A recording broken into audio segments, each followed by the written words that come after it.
Greetings and welcome to Talk About Talk podcast episode number 168, Communicating with Impact.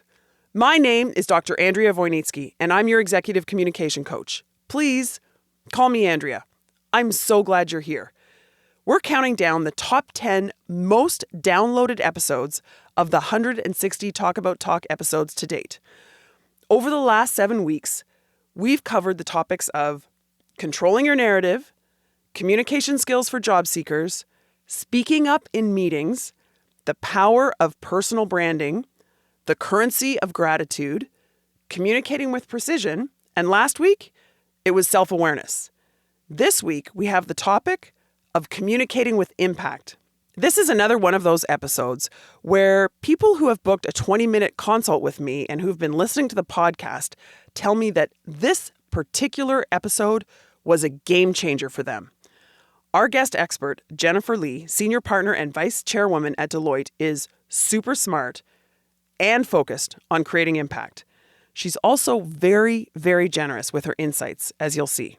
All right, here we go. Let's learn to communicate with impact. Enjoy the episode. What exactly does it mean to communicate with impact? Impact is, in my mind, the ability to get someone else to action and make a move. Impact is about not necessarily having the answer in the beginning, but discovering that impact with someone else who you're having the conversation with to end up with an answer that goes, oh, I get it. That was Jennifer Lee, Senior Partner at Deloitte Canada. I'm so excited to introduce you to Jennifer. Jennifer is a bold, inspiring leader who, you guessed it, creates big impact for her Deloitte clients.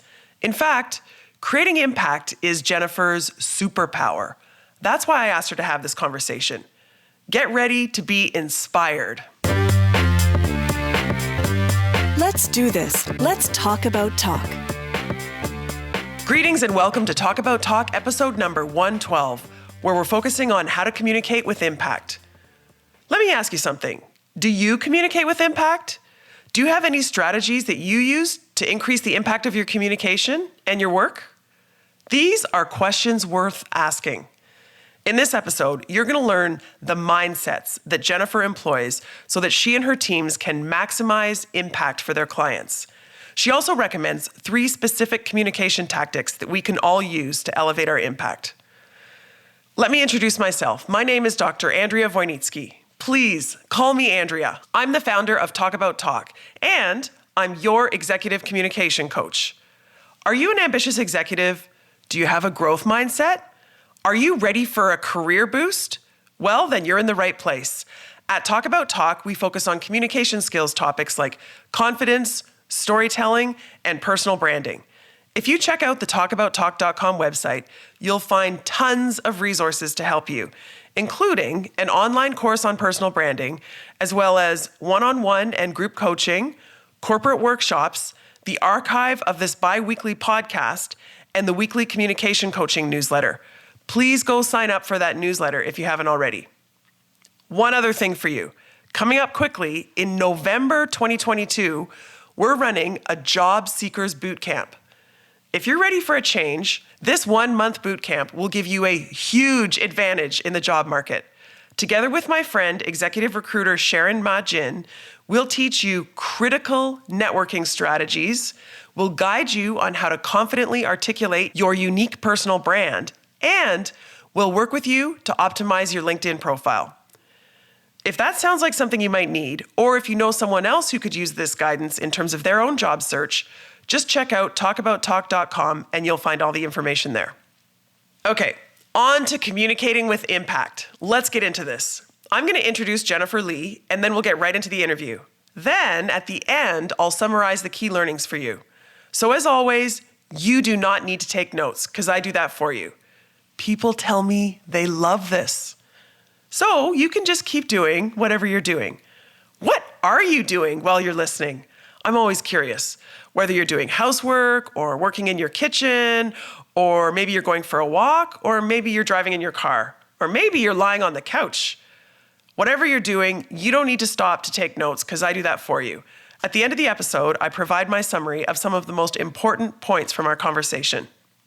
All right, let me introduce Jennifer Lee. Jennifer is a bold, inspiring leader who truly creates global impact in everything she does, whether she's serving Deloitte clients, formally or informally mentoring her teams, creating new thought leadership, serving as a board member, teaching university students, or raising her family. Global impact is a theme. In her roles as Global Lead Client Service Partner and Canadian Managing Partner of Growth Businesses, Jen's focus is in the areas of growth strategy and analytics, M&A, and value creation. Her clients include global Tier 1 consumer, retail, and private equity firms. Jen also pioneered Deloitte's emerging businesses in cannabis, the future of trust, the Center for Global Climate Action and SEG, digital identity, and she led the firm's highly acclaimed global COVID response leadership team. Okay, yes, that's impact. Jen also is a champion of diversity and inclusion. She orchestrated the Deloitte Next Gen program, which elevates Deloitte women, establishing a global pipeline of impressive female executives. And beyond that, Jennifer has a passion for driving local and global impact as a university lecturer, as an active board member, and through volunteerism. I encourage you to check out Jen's LinkedIn profile so you can see everything that she does. In her spare time, Jen is an avid reader. Her family is global and adventurous, having traveled all over the world together. She says they've lived in 5 countries and they plan on living in 5 more. Thank you, Jennifer, so much for joining us here today to talk about communicating with impact. Thank you for having me today, Andrea. So let's start with this question. What exactly do you mean by impact, particularly in this professional context? Great question. Impact is, in my mind, the ability to get someone else to action and make a move. That's in a business context. When you think about impact personally in either mentorship situations or developing others, you think about impact as incremental advice that they can action to make themselves better. And then I think about impact in our communities and communicating impact in the communities by demonstrating value to people. And so I think about impact in those 3 contexts because we're made up of individual business people. We are mentors and developers, and many of us volunteer. So I think about communications in different contexts. Right. Oh my goodness. There's so much to unpack there, Jen. We've got encouraging someone else to take action. We've got mentorship. We've got, you said incremental. I'm curious about that. Demonstrating value and to different people. Let's start with your comment about incremental. When I think impact, actually, I think big. Yes. And you're right. So it comes down to the objective of the conversation. So if I think of my client work, before I begin an assignment or before I think about impact, I think about what question am I really trying to answer? So I'll give you an example. I was with a client this morning who's in the Middle East. And initially he said to us, well, I just want to redesign the business. And I said, okay, are you looking for incremental growth and impact? Or are you looking to make, and therefore making tweaks? Or are you looking to make a bold move that will transform the business and the impact will be 10x? Before you can make impact, you need to define the question you're trying to answer. And so many students that I teach, I keep saying to them, did you answer the question? And the class was getting frustrated with me, actually, because I was asking this all the time. And then when the deliverable came out, some of them had, and some of them had not answered the question. And so defining the question you're trying to answer is 99% of your impact on how you're going to solve that problem and communicate it. Nothing is worse than a person that not only has not defined it, but actually answered the question around the question. If that makes any sense. That makes so much sense, Jen. And so, if I think of the time you spend, my teams spend a lot of time thinking about what are we solving for? And when I give you that answer, what are you going to do with it? Right. So that's why I break it into transformational impact and incremental impact.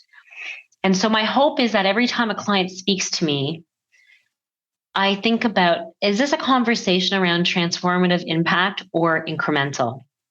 And then I tailor my communication with them accordingly. Because some people aren't ready for big bang impact, right? You have to get them there. It could take 20 conversations. And some people, you just have one, but you have to be able to diagnose that. And so that's where when I spend time with people, I'm spending a lot of time thinking about how are they going to receive the information that I'm talking to them? Are they ready? Okay, so transformative versus incremental impact. I have to share with you quickly this anecdote that happened to me last week. I was coaching an executive who said that he found himself in a job interview where he realized a couple minutes into the interview that they were looking for someone who could continue to steer the ship. It was like incremental impact, right? And he's like, I am a trailblazer. He's really about transformational impact. And something's came up to mind and I asked him, how does this resonate?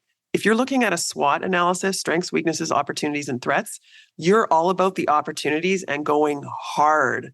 Whereas they were looking for someone who was, minimizing the threats and really focusing kind of on the strengths and weaknesses, and the opportunities were less.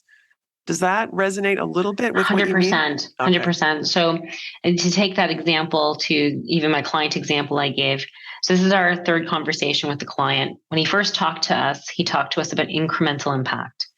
So then he went away and thought about our conversation. He called me back and he actually said, no, it's transformational impact. And I said, really? Okay, if it's transformational impact, tell me what kind of bold moves you would make if I gave you 3 different things the business could do to transform. He said, I would go raise capital.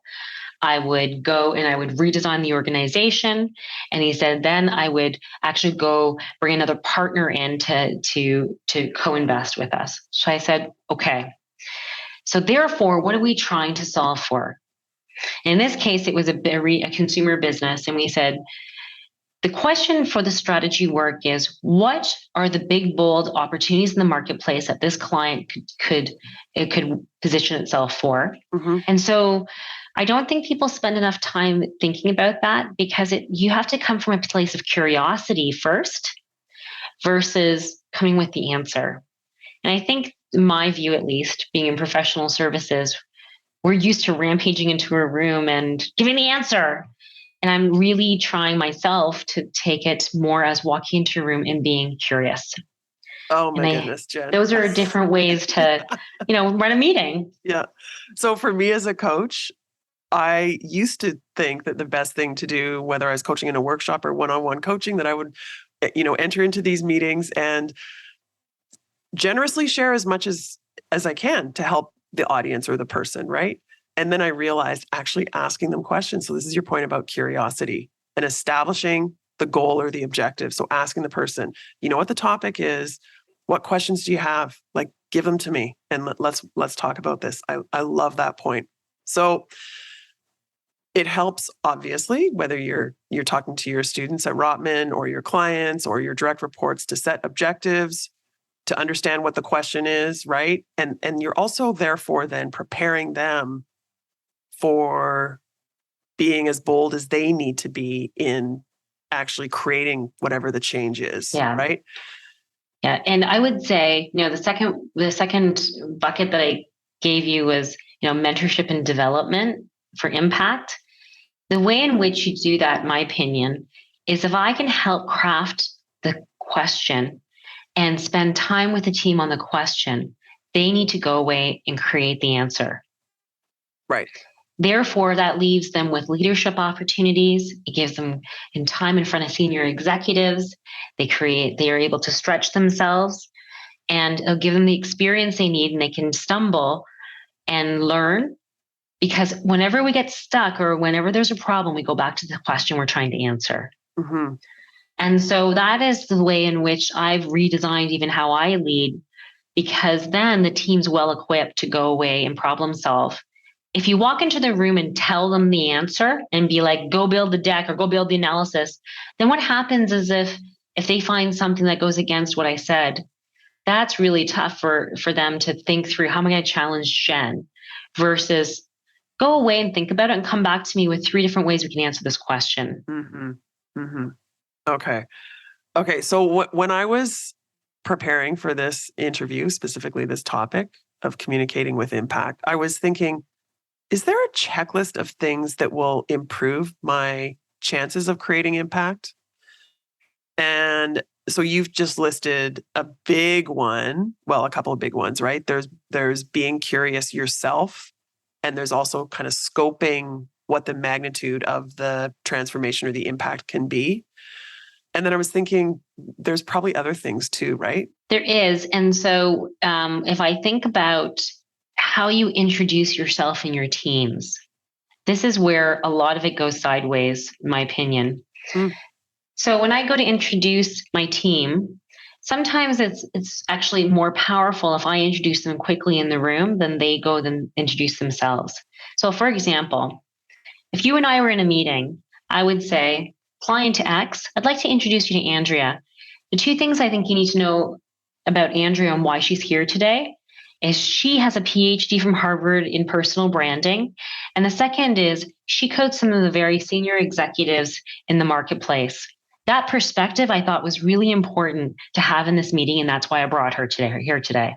Mm. Brilliant. That is much more impactful than you reading your resume, listing all your credentials, and 10 minutes into the meeting, you're still trying to introduce yourself. Yeah. Right? If we put the person that we're talking to at the center of the conversation, then everything and everyone who's in that room should lead back to the problem we're trying to solve for. Mm-hmm. Like, why is Andrea here? Because that's what the person's really thinking. Well, let's call a spade a spade. Yeah. So why is Jennifer here? Well, Jennifer is the lead partner. They don't need to know that I lived overseas and I have my MBA and all this kind of stuff. Like that, I guess that matters, kind of, sort of. Yeah. But there's very few clients that I've met who've asked me to like read my entire resume. Not to say it's not important, because you do have to earn your stripes to get where you are. There comes a point in your career and when you introduce yourself and when you start to show up in leadership roles that you have to put that aside and begin to be, let's call it, like the way I thought about it is Jen in the room. Right. You know, Jen's made up of many different things. And so I just need to name those 3 things that make me Jen and why I'm in front of you. So that's another way I've been trying to train the teams to introduce themselves more meaningfully. As you know, this is music to my ears. I strongly believe that how you introduce yourself is the number one most impactful way that you can establish your personal brand. Full stop. Right? Yeah. And culture matters too. I led the global pandemic response for the global firm Deloitte. And I had a team from all over the world, very heavily from Asia. As you know, the pandemic really began in Asia. And, sometimes introducing others allows for you to tout their accomplishments and really build them up without them having to do it themselves. Because sometimes in the Asian culture, speaking about yourself too much is seen as maybe potentially a negative. It's countercultural. Yeah. And so you are allowed to go do that. Then you have wide swath of ability to make everyone feel included and then be inclusive in the conversation if you introduce them, right? Yeah. So there's different methods, but that's one that I started to use. I love that. I have to say you've added to my my thinking here about introductions, and I do get the question a lot. So how do I mention something that I'm really proud of, but I don't want to sound like I'm bragging? For example, dropping the Harvard bomb, you say, I went to Harvard, and then you divert it to, and my research focused on whatever. So, but this is a fantastic way. Actually get somebody else to introduce you. And when you establish that credibility with your client or whoever you're communicating with, that person's going to be more able to deliver impact because they have credibility. That's beautiful. So that, and then in the meeting, they feel included. They have permission to be at the table. And as you know, for women and minorities, that's an important invitation to include them at the table in a world where we often get left out. Yeah. And so you as a leader in your communication style allows them permission to be there and have a say and be equally at the table. Yeah. So in addition to you introducing your team to clients so that they can have credibility and create impact, how else do you encourage others to create impact? So I think we don't do this enough. And I think that this is a best practice. I try and do it when I can. Before the meeting, we meet and we say, okay, everyone at the table has a speaking opportunity. So there's no such thing as showing up in a meeting and not saying anything. Okay, you're here for a reason. We just need to work out what that reason is. Right? So a mentor of mine used to say to me, okay, Jen, once I do the introduction, I'm going to toss you the ball. You catch it. You talk about the topic, and then you're going to take the ball and you're going to throw it to, Andrea. She's going to catch it and she's going to talk about this. And then the ball will come back to me. And what we're going to do is I'm going to moderate to look for questions, and then I'm going to pass it out to the team.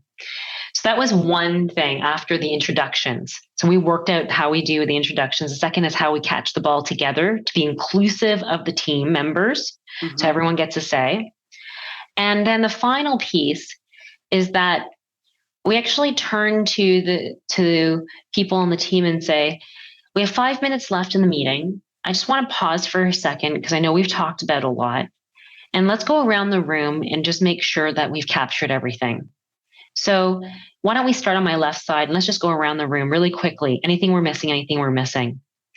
And that allows you again to build inclusivity, because that's a really important theme for me.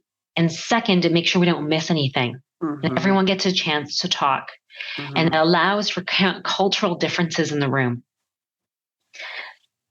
I've been doing some workshops for a company in downtown Toronto recently, and the CEO is fantastic. I respect him very much, and I've noticed that he does this. I'm now expecting him to do this at the end of every workshop. He does that, whether it's around the screen or around the table or around the room.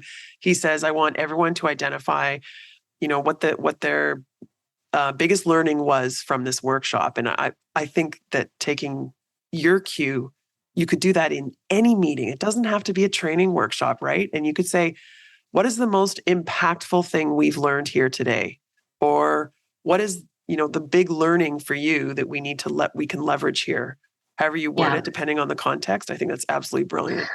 The final thing I would do, and I'm not as good at this because of the way my schedule is, but after the meeting, we try and convene outside and go, what went well, what didn't go well, really quickly. This was something my mentor did with me. And we would laugh about a bunch of stuff. And then we would go, okay, next time we got to do this. And then we all just disperse to our next meeting. But there's a quick debrief that actually is a bonding moment for teams. Yeah. And I think we don't do enough of that. And I certainly don't, because I'm running between meetings, but I'm trying to do more of that. I think meetings are tough. And so we have to be able to celebrate sometimes difficult situations we got ourselves in or out of.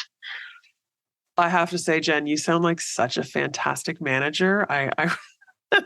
Well, I don't know. My team would say that. Well, I know you work really hard and you expect them to work really hard. But I mean, just the fact that you're having these meetings before you go into a meeting and then a debrief afterwards. And like sometimes it's just as ad hoc, but it's that discipline of thinking through, like, how do I actually teach them and everyone to behave in the way that is inclusive of all of us? Yeah, it is very inclusive. It's also very mindful, right? So everyone, let's focus and be mindful of what our objective is, what our roles are, right? And then you go in there and then you debrief, and it's very consistent with a growth mindset. You're saying what went right, what can we do better next time, and like you said, you have these kind of little jokes that you talk about that happened in the meeting. I love it. It's bonding. It's fantastic. So, what other tactics do you use to try to create impact? We've been talking a lot kind of at a higher level, a philosophical level, setting objectives. Are there any tactical things that you think really work to create impact? So the third bucket I gave you is around community impact, and some of us volunteer. So I'll just talk outside of work. One of the things that I've been practicing is how when somebody leaves a conversation with me, they're a better person. And that requires you to talk less. So, I was just mentoring a woman before this meeting, and we were talking. She was sharing with me her career goals. And so in my mind, I was I would, being the A-type personality, I want to jump in and I want to write her career goals for her and like just send her on her way. And I stopped doing that because that was my plan, not hers. And so I promised myself I wouldn't talk for the first 10 minutes of our meeting. I just listened. So the tactic that I use, because I get so anxious, is I always carry a notebook. And when I feel like I'm going to say something and it hasn't been 10 minutes in, I write it down. And I write it and I scribble it down because I feel like it needs to come out. And if it doesn't come out of my mouth, then maybe I can get it on paper. Because one of the reasons people blurt stuff out or interrupt or take over a conversation is they need to get it out. Yeah. And you have to create a mechanism for yourself to get it out. So I started scribbling on paper. I love that. You're physically getting it out. You're right? physically getting it out and you'll get to it. You won't forget it. It's still important. It's just not now. And then, so that was one tactic that has been like game changing for me because I was always one of those people, I just had to get it out, right? Yeah. The second is leading with empathy and kindness. And the reason I say that is for someone to share with you information, there's a certain degree of vulnerability that needs to happen and connection. And for me, true conversations with impact need to have a connection. So I'll give you an example. Most recently, I was asked to join the board of a hospital. And we were talking about it. They were pitching me on joining the board.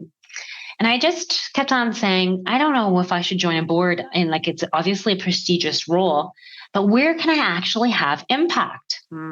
And so I kept on asking the CEO and the chair, will I really have impact here? What about there? What about there? So I started asking them questions because it was consistent with my values, which was if I join a board, I need to have impact, and help me understand that. And when I kept on asking that question, I started to realize that I was crafting my role on the board. Right. And then I said to them, oh, I get it now. You want to improve the health outcomes of immigrants and refugees. That's consistent with my values, my brand, and where I want to spend my time. I'm in. Brilliant. So impact is about not necessarily having the answer in the beginning, but discovering that impact with someone else who you're having the conversation with to end up with an answer that goes, oh, I get it. You're asking me to join the board because I can have impact here. Because I think sometimes in conversations, we don't really know where the conversation's going. So, and especially when you're doing community work, you're trying to figure out like, where should I spend my time? Where can I have impact? What ties with my brand? If I only have so much time, should I join the board of a hospital or not? And so sometimes a conversation is a path of discovery. But the way you asked very tactically, how do I do that? I'm listening for words that are in my personal dictionary. Oh, your personal dictionary, Jen. I love that. So you said it's very different from the professional context or the work context, but in both this volunteer context and when you're working with clients, you're really focusing on asking questions in order to make the ideal impact, aren't you? I am. And I was for many years, I was not like this. This is a personal journey I have been on. And my attempt to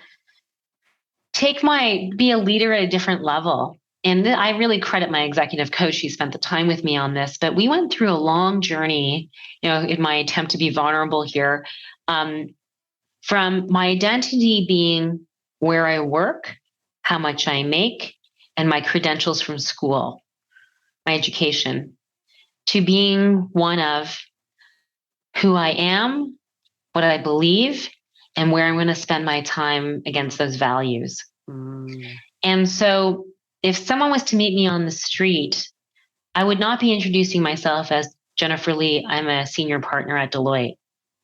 I would be introducing myself as Jen, a mother, a daughter. I work at Deloitte. This is what I do, but I also sit on boards and volunteer. And I have hobbies and I have friends. Like it suddenly becomes a different story. And this journey to what you think you are because of your credentials and who you be, those are very different ways of creating impact in a conversation. Because it's suddenly not about you, it's about the conversation and discovering. And that takes a huge amount of curiosity, in my opinion. It does. Do you think it's common that people would be focused on establishing the credibility in the more sort of tangible ways that you were listing, like your educational credentials and so on, earlier in their career, and then shifting to sort of more self-actualized things that we're talking about here? I think so. I think early in your career, you're building your credibility. Yeah. But there will come a time where you don't need to build it anymore. And then you transition to who you're going to be. Mm-hmm. And the reason I say that is I don't think I knew when that transition happened. It could happen, 2 years into your job or 10 or 15 years into your job. It really depends on what type of person you are. And my coach was telling me the other day that the majority of people actually don't go through that transition. I think that's true. Yeah. I see it all the time when my partners and my staff introduce themselves to clients. And then I went here to go to school, and then I did this, and then you're kind of like, we just get on with the meeting. Yeah. And they don't do it in a malicious way. It goes back to just stage of thought process. Yeah. And what defines them. And therefore, it's how it shows up and how they communicate. It does. And focusing on your personal brand is key there, right? Because instead of reading your bio, you're talking about your superpowers and you're talking about your values, right? Yeah. And there's a whole, this is probably for another day, but there's best practices on how you communicate too. So for example, people only remember things in threes. Yeah. So if you're going to list like the 5 different schools you went to, chances are they won't even remember. Right. Right. So that's that. And even when you're communicating business problems and business solutions, keeping it to 3 is really important. It is. So no one hires, you'll lose the room if you come back with, here's the 25 recommendations that we think. It's all about bucketing and rolling it up and getting into themes. And so you do this very naturally in your work, but people don't remember 3s. Mm-hmm. The second is people remember stories. Mm-hmm. And, my background is extremely complicated. And so I struggled for a long time trying to explain the moves that I made, the countries I had lived in, and the non-for-profit, but the private sector work I've done. And it just kind of didn't make sense.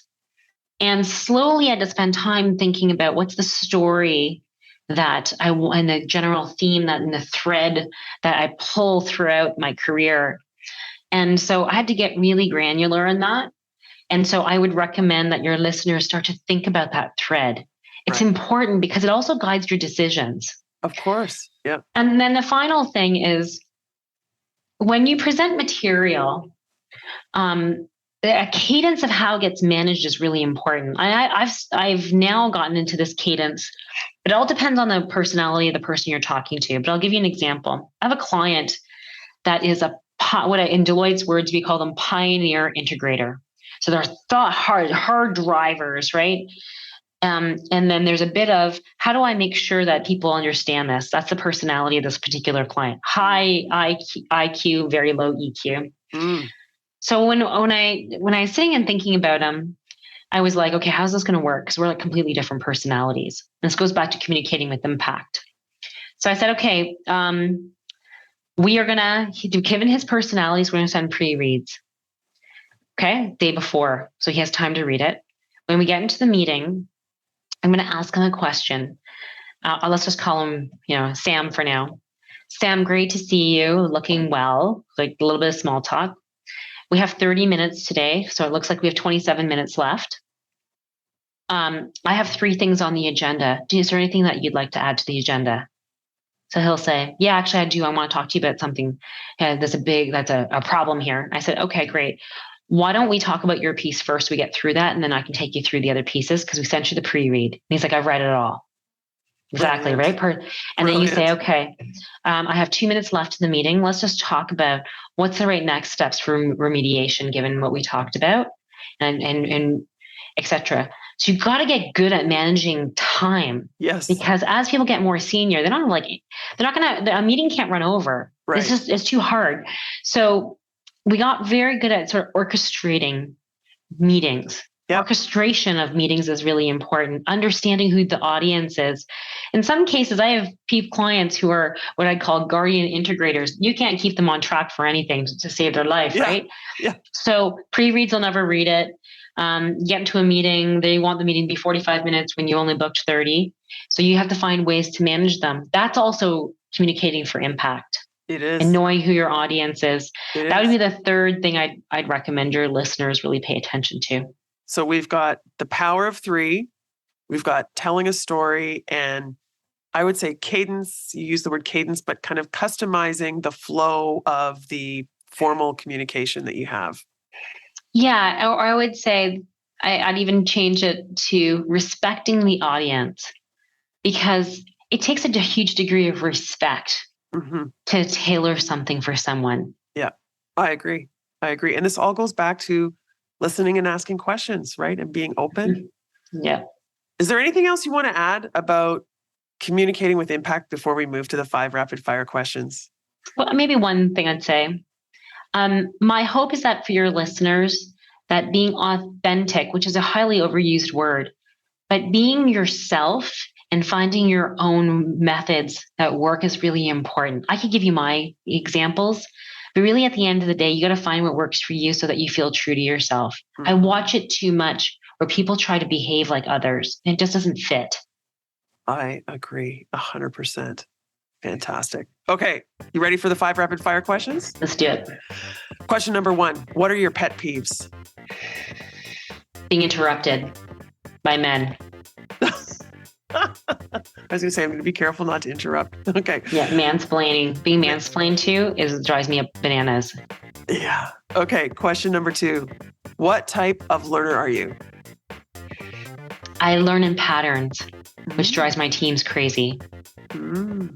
So I can't look at a spreadsheet and see the numbers because I'm a bit dyslexic. They graph it for me and I know exactly what the answer is when I see it. So I see patterns. Is that visual? Visual, but I can hear it too. Okay. So clients can tell me problems and then I'll know there's a problem in the marketplace because I'm hearing it enough. Got it. So it's patterns. Okay. Question number 3, introvert or extrovert? Introvert. Introvert. I would spend all my days reading. My goal was to be a librarian when I was a child. Okay. Question number 4, communication or media preference for personal conversations? So right now it's WhatsApp because I have 2 best friends. We share WhatsApp and we're always sharing stuff about what's happening with us. And it really keeps us close. Oh, okay. Last question.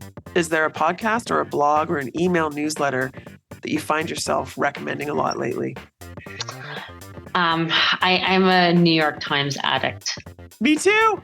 Are you? Yeah. And I'll tell you why, because they do everything that we talked about today. Oh. They're curious, they tell stories, they're authentic, and they keep it time boxed, and they really understand their audience. And there's the people who interview and the newscasters are so intelligent. You feel like you're there one-on-one with them, listening to their stories. I agree. Okay. Well, thank you so much, Jen, for sharing all of your insights on communicating with impact. And I have to say this, you definitely created impact here in this episode. Thank you. Thank you. Isn't Jennifer fantastic? Thanks again, Jen, for so generously sharing your insights and advice. And yes, this podcast is yet another way that she's making an impact. I just re-listened to that interview, and as I always do, I was thinking about the main themes. We covered the definition of impact. Jen shared 3 communication tactics that she recommends for how we can increase our impact, and she also shared several mindsets. These are general things to keep in mind. She never once said the word respect, but that's the word I'd use as a general theme for how we can communicate with impact. But let me back up. Jennifer defines impact as the ability to get someone else to take action, to make a move. She shared with us 3 specific communication tactics to increase our impact. 1 is leverage the power of 3. 2 is telling stories. And 3 is considering your cadence. Here at Talk About Talk, we talk a lot about these first two tactics. In fact, you can listen to a whole episode on the power of three. It's a very popular episode, number 93. And we've also done several episodes on storytelling. The latest is episode 79. I'll leave links to those in the show notes so you can just scroll down and click on those. The third communication tactic Jen suggests is cadence. Consider your cadence. Maybe this should be a topic for a whole Talk About Talk episode too. I think that's actually a good idea. In terms of cadence and impact, we need to think about making the most out of the time we have. Jen encourages us to respect people's time and don't go over. This might mean it's necessary to pre-issue meeting materials. And she always asks her clients at the beginning of a meeting what questions or topics that they want to cover. That way, we respect the other person's time. She also encourages us to consider our clients or our audience's communication preferences. Maybe it's a pre-issued deck, maybe it's a one-page summary, or maybe it's just a verbal conversation. It's not about your output.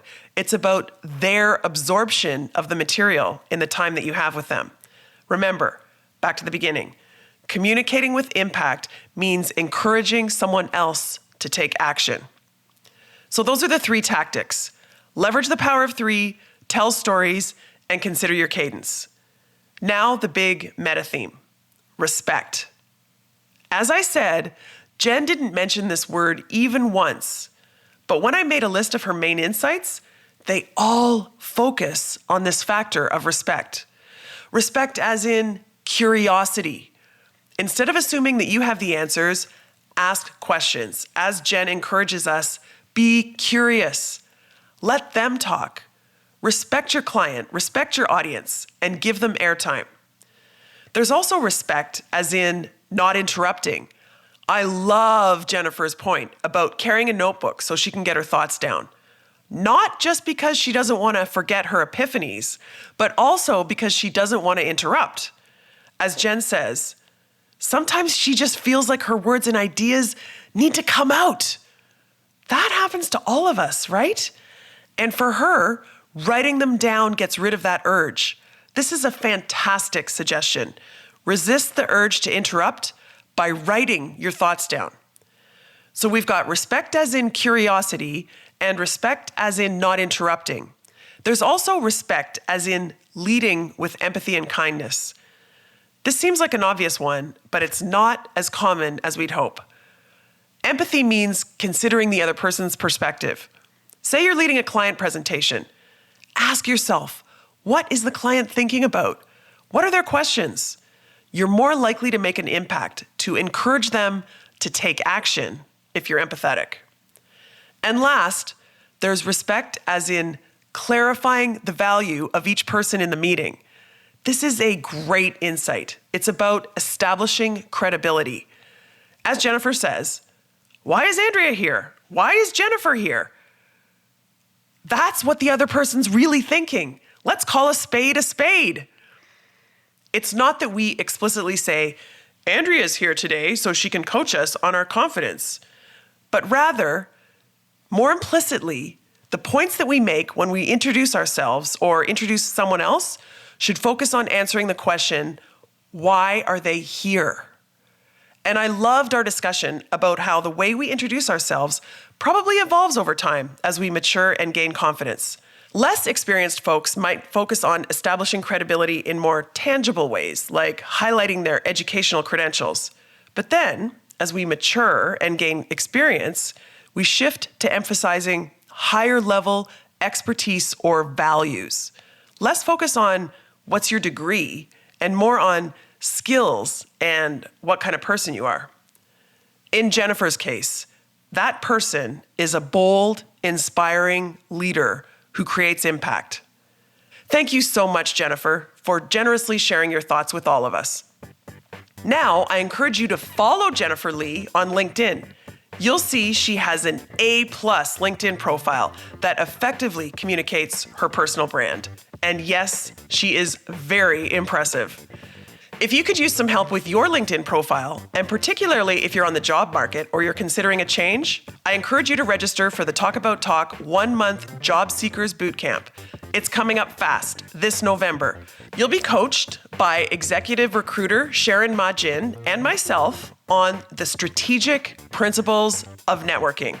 You'll also learn to confidently articulate your personal brand, and we'll work together to optimize your LinkedIn profile.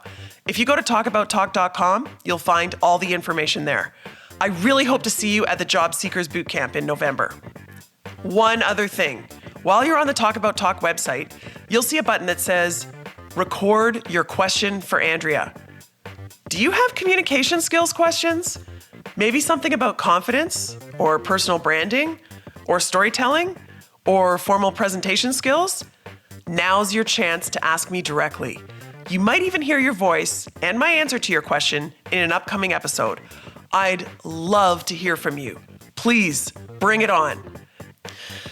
Yeah, there's a lot going on at Talk About Talk, and I want to thank you for listening. Talk soon.